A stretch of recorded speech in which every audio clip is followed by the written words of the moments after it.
Historia de la Iglesia. Personaje Juan Wycliffe.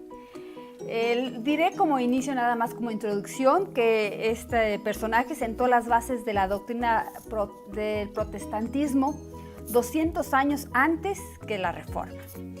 Y mencionaré algo que me parece que es muy importante.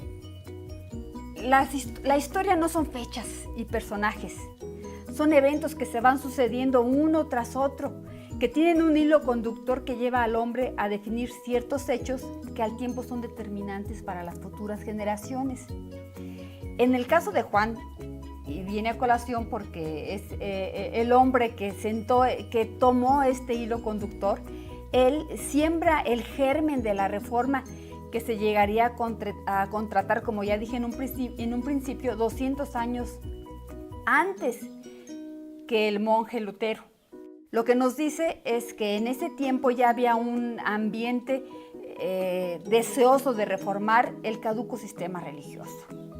Es curioso ver el paralelismo que hay entre dos personas tan distintas en el tiempo, tan alejadas una de otro, en países y en idiomas y en tiempo sobre todo, como ya mencioné, pero con ideas tan similares que nos llevan a creer que los cambios no se forjan desde la perspectiva de un solo hombre, ni de un hecho aislado, sino desde una perspectiva divina, de un Dios que tiene el control sobre todo y que tiene toda la paciencia para esperar que abramos nuestro entendimiento.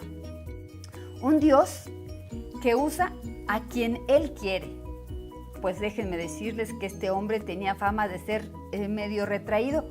Además, también tenía falta de humor, es decir, era un perfecto higadito. Y no lo digo yo, lo menciona Justo González. Bueno, es poco lo que se sabe sobre su vida, pero no es importante lo que él hizo, sino lo que defendió, lo que él creyó, lo que escribió, lo que publicó.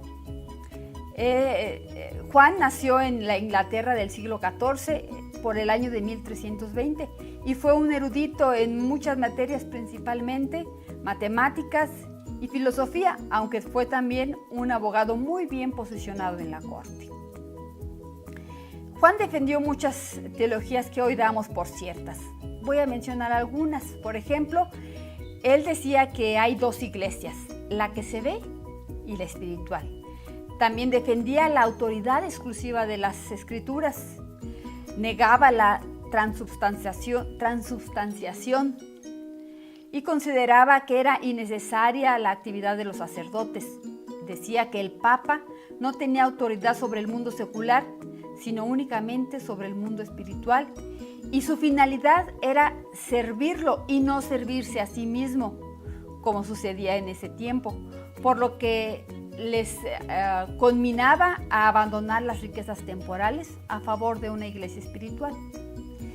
También Juan Wycliffe dijo que las escrituras no pueden ser interpretadas dentro de la iglesia, solamente pueden ser interpretadas dentro de la iglesia y por la iglesia misma, una cuestión en la que yo estoy completamente de acuerdo. Esta es una opinión personal. Juan defendió al Papa Urbano VI porque quería convencerlo de aplicar sus reformas, pero cuando no vio realizados sus deseos, se enemistó con este y comenzó a formular doctrinas sobre el castigo divino que el Señor daría a la iglesia a causa del pecado. Llamó a los dos papas que existían en ese tiempo, al mismo tiempo, que estaban en pugna, demonios y anticristos. Fue tan grande el escándalo que la corte le retiró su favor y fue expulsado además de la cátedra que tenía en la Universidad de Oxford. La herencia más significativa que nos legó este hombre se encuentra la primera traducción de las escrituras a un idioma vernáculo, del latín al inglés, traducción que sacó de la Vulgata. Es decir, que 200 años antes que Lutero tradujera la Biblia al alemán, ya había una traducción a un idioma común, a un idioma que el pueblo entendía. Después de esto, sus discípulos empezaron a recorrer el país predicando.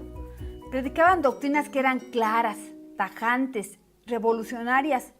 Por eso mismo hicieron eco principalmente entre los campesinos, quienes eran los sometidos por la nobleza y el clero.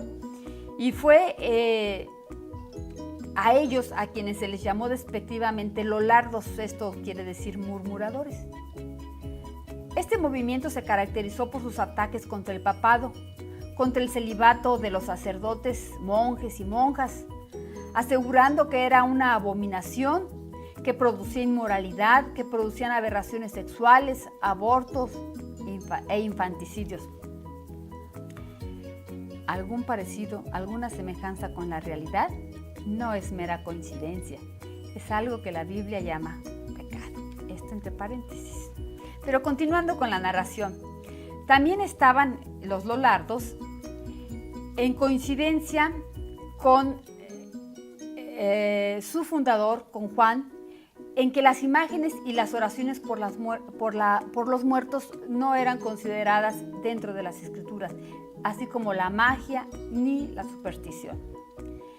Este movimiento, iniciado y continuado por sus discípulos, fluctuó sin extinguirse completamente y sentó las bases de la Reforma Protestante del siglo XVI. En conclusión, Dios está en control y se compadece de un pueblo obstinado.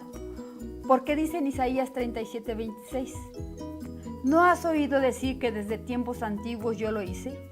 Que desde los días de la antigüedad lo tengo ideado y ahora lo he hecho venir. Vemos pues en esta historia la mano de Dios en el siglo XXI, trabajando como lo hizo en un principio.